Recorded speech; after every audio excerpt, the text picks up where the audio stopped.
अपने समस्त फौजी भाइयों को पवन सिंह की तरफ से जय हिंद। मैं एक ऐसे कांवरिया की कहानी सुनाने जा रहा हूं जो हर साल बाबा को जल चढ़ाने देवघर जाता था। बाबा के आशीर्वाद से उसकी सेना में भर्ती हो गई। कुछ दिन उपरांत उसकी ड्यूटी सीमा पर लग गई, जहां रोज युद्ध का ही माहौल होता है। सावन में वो वीर जवान सीमा से ही अपने इष्ट देव को याद करके अपनी बात कह रहा है।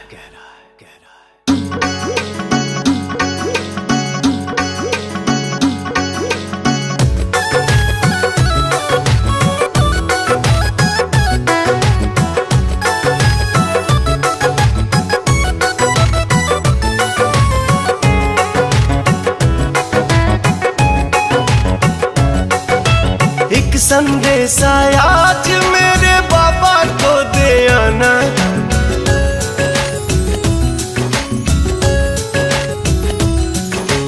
एक संदेश आज मेरे बाबा को दे आना। सरहद से ही शीश झुकाऊं ये उनको बतलाना। चांद मेरे जल्दी जाना, चांद मेरे जल्दी जाना, चांद मेरे जल्दी जाना, चांद मेरे जल्दी जाना।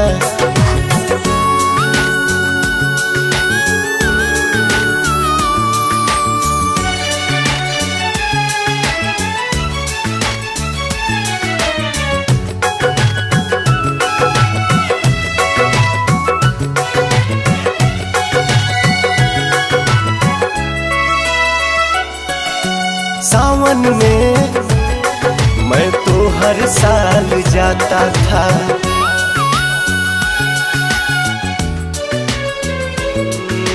सावन में मैं तो हर साल जाता था।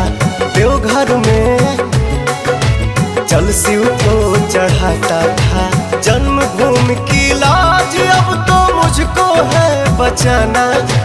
हर हर बम बम नारा लाके काहल से टकराना। चांद मेरे जल्दी जाना, चांद मेरे जल्दी जाना, चांद मेरे जल्दी जाना, चांद मेरे जल्दी जाना।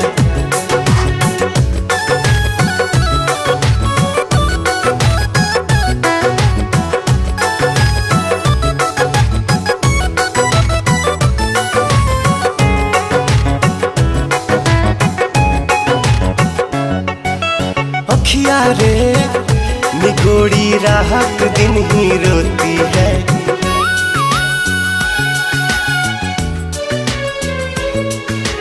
अखिया रे निगोड़ी रात दिन ही रोती है।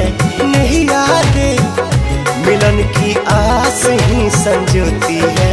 माता या चल ओढ़ जीना, गोदी में मर जाना।